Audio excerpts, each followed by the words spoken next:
আসসালামু আলাইকুম। সংবাদে আপনাদের সবাইকে স্বাগত জানাচ্ছি। আমি ফিরোজ তোহা। শুরুতেই আরবে কেবলস সংবাদ শিরোনাম।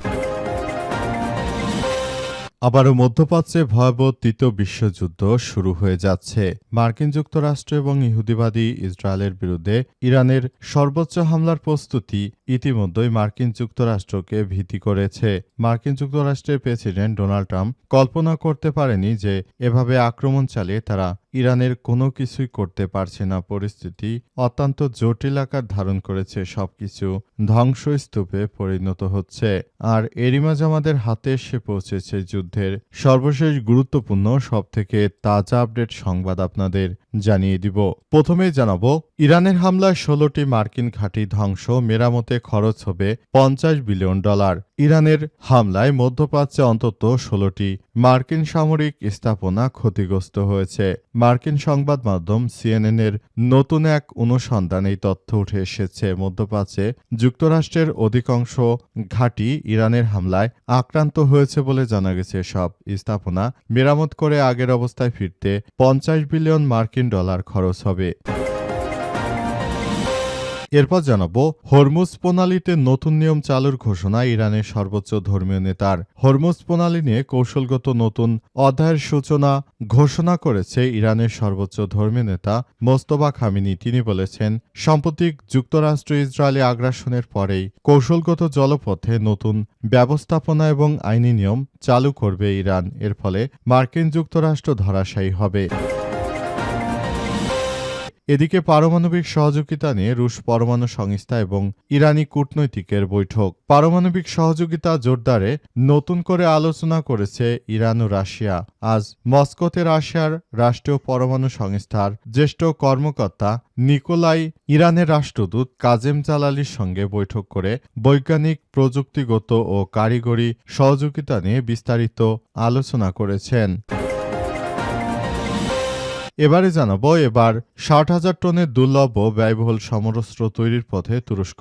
হরমুজ প্রণালী ঘিরে যুক্তরাষ্ট্রের অবরোধ এবং মধ্যপ্রাচ্যে আঞ্চলিক উত্তেজনার দিকে যখন বিশ্বের দৃষ্টি নিবদ্ধ, ঠিক সেই সময় প্রথম নিজস্ব প্রযুক্তির বিমানবাহী রণতরী নির্মাণে জোর দিচ্ছে তুরস্ক। দেশটির জাহাজ নির্মাণ কারখানাগুলো এখন ব্যস্ত সময় পার করছে মোগেম নামের এই যুদ্ধজাহাজ তৈরি করতে। এবং সর্বশেষ জানাবো, বাংলাদেশের শিক্ষার্থী ফ্লোরিডায় নিহত 20টির মরদেহ উদ্ধার। যুক্তরাষ্ট্রের ফ্লোরিডায় হত্যার শিকার বাংলাদেশের শিক্ষার্থী নাহিদা সুলতানা 20টির মরদেহ উদ্ধার করা হয়েছে। ওয়াশিংটনে বাংলাদেশ দূতাবাস জানিয়েছে মরদেহ দেশে পাঠানোর উদ্যোগ গ্রহণ করা হয়েছে। প্রিয় দর্শক, এতক্ষণ শুনছিলেন সংবাদ শিরোনাম, এবারে বিস্তারিত। তবে তার আগে বন্ধুরা, অনুরোধ থাকবে এই সংবাদটিতে একটি লাইক দিন। এই চ্যানেলে আপনি নতুন হয়ে থাকলে আমাদের সংবাদটি দেখতে দেখতে চ্যানেলটি সাবস্ক্রাইব করে রাখুন। কমেন্ট করে বন্ধুরা আপনার মূল্যবান মতামত জানিয়ে দিন আপনি বিশ্বের কোন দেশ থেকে বা বাংলাদেশের কোন স্থান থেকে আমাদের সংবাদটি দেখছেন এবং শুনছেন। আর বন্ধুরা, সংবাদটি আপনার সোশ্যাল মিডিয়া ফেসবুকে শেয়ার করে বন্ধুদেরও দেখার সুযোগ করে দিন।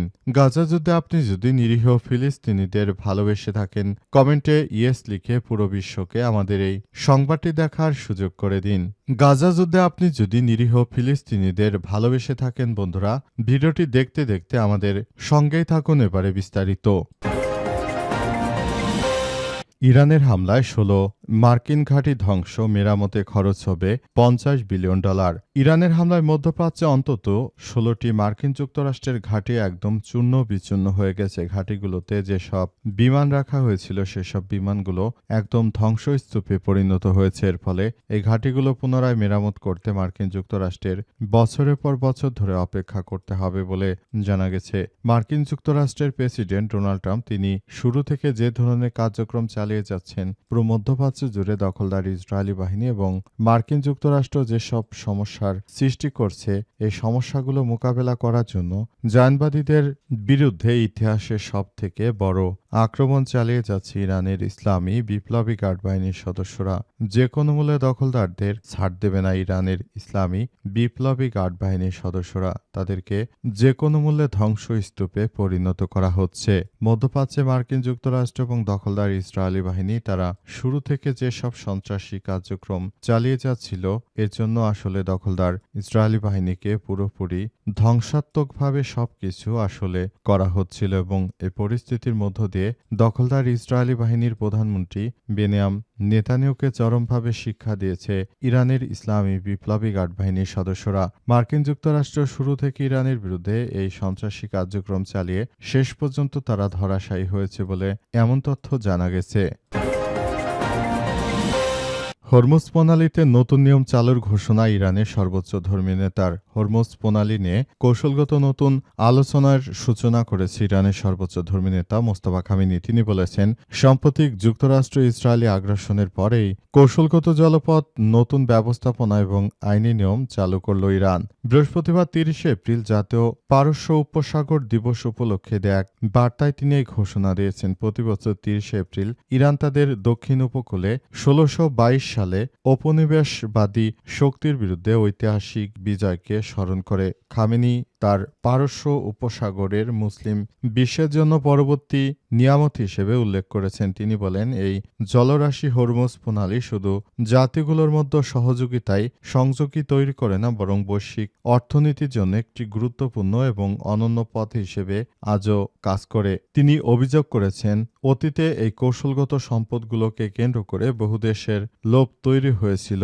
ইউরোপীয় আমেরিকান শক্তিগুলো বারবার আগ্রাসন এবং আমাদেরকে অস্থির করার চেষ্টা করেছিল, কিন্তু আমরা সবকিছু একদম রুখে দিয়েছি বলে জানিয়েছেন তিনি। এবং পুরো মধ্যপ্রাচ্য জুড়ে জায়নবাদীদের যে কোনো সন্ত্রাসী কার্যক্রম আমরা রুখে দেব বলে তিনি ঘোষণা দিয়েছেন।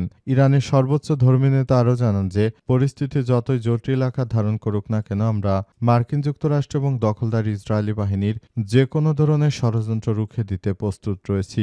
তাই ভবিষ্যতে যদি যুদ্ধবিরতি হয়, এর জন্য আসলে দখলদার ইসরায়েলি বাহিনী এবং মার্কিন যুক্তরাষ্ট্রের এই সন্ত্রাসী কার্যক্রম কোনোভাবেই আসলে তাদেরকে ছাড় দেওয়া হবে না বলে তিনি উল্লেখ করেছেন। এবং তিনি আরও জানিয়েছেন যে, পুরো বিশ্বজুড়ে দখলদার ইসরায়েলি বাহিনী এবং মার্কিন যুক্তরাষ্ট্রের এই সন্ত্রাসী কার্যক্রম আসলে ধ্বংসস্তূপে পরিণত করতে হবে।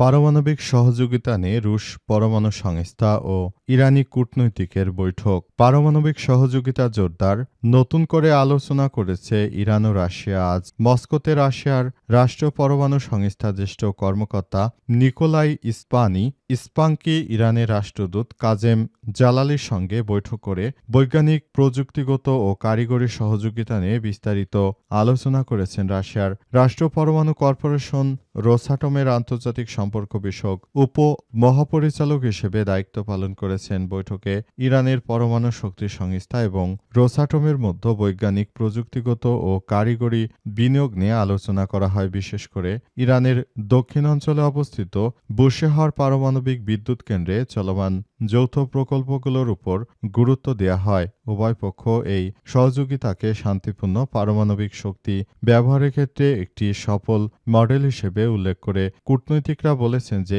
এই অংশীদারিত্ব টেকসই উন্নয়ন, জ্বালানি সম্পদের দায়িত্বশীল ব্যবহারের পরিবেশ সুরক্ষা এবং জ্বালানি নিরাপত্তা নিশ্চিত করতে দুই দেশের সক্রিয় সম্পৃক্ততার প্রতিফলন। দীর্ঘদিনের কৌশলগত সম্পর্কের প্রেক্ষাপটে অনুষ্ঠিত ওই বৈঠকে দুই দেশ তাদের পারমাণবিক সংস্থাগুলোর মধ্যে প্রাতিষ্ঠানিক ও কারিগরি সমন্বয় আরও গভীর করার অঙ্গীকার পুনর্ব্যক্ত করেছে বলে এমন তথ্য নিশ্চিত করা হয়েছে এবং এই পরিস্থিতির মধ্য দিয়ে যাচ্ছে। এবার ৬০,০০০ টনের দুর্লভ এবং ব্যয়বহুল সমরাস্ত্র তৈরির পথে তুরস্ক।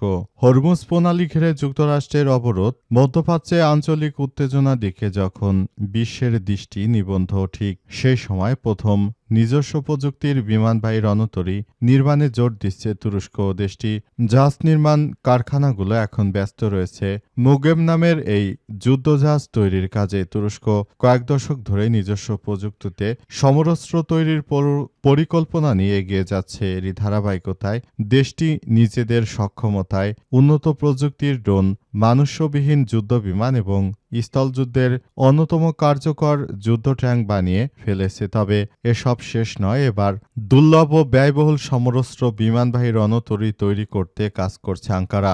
যুদ্ধ বিমানবাহী রণতরী নির্মাণ তো দূরের বিষয়, এটি ক্রয় করতে অনেক শক্তিশালী সামরিক সক্ষম দেশকেও অনেক ভাবতে হয়, কারণ এর মূল্য অনেক বেশি। তেমনি এটি পরিচালনা ব্যয়ও অনেক বেশি। পাশাপাশি এর রক্ষণাবেক্ষণ এবং ব্যবস্থাপনা কয়েক হাজার সামরিক বেসামরিক কর্মকর্তা এবং একাধিক যুদ্ধজাহাজের প্রয়োজন হয়। এর ফলে মাত্র ১৪টি দেশের কাছে ৫০টির মতো রণতরী রয়েছে, আর উৎপাদনকারী দেশ হাতে গোনা কয়েকটা। ফলে তুরস্কের জন্য এমন একটি সমরস্ত্র উৎপাদন করা একরকম অসম্ভব কাজ। তবে সেই অসম্ভব কাজকেই তারা সম্ভব করবে বলে জানিয়েছে যুক্তরাষ্ট্রের তুরস্কের প্রেসিডেন্ট রিসেপ তাইপ এরদোয়ান। তিনি তার বাহিনীকে এই নির্দেশনা দিয়েছেন, তারা যেন একটি শক্তিশালী বিমানবাহী রণতরী বা একটি ওয়াটার ক্যারিয়ার তৈরি করতে পারে।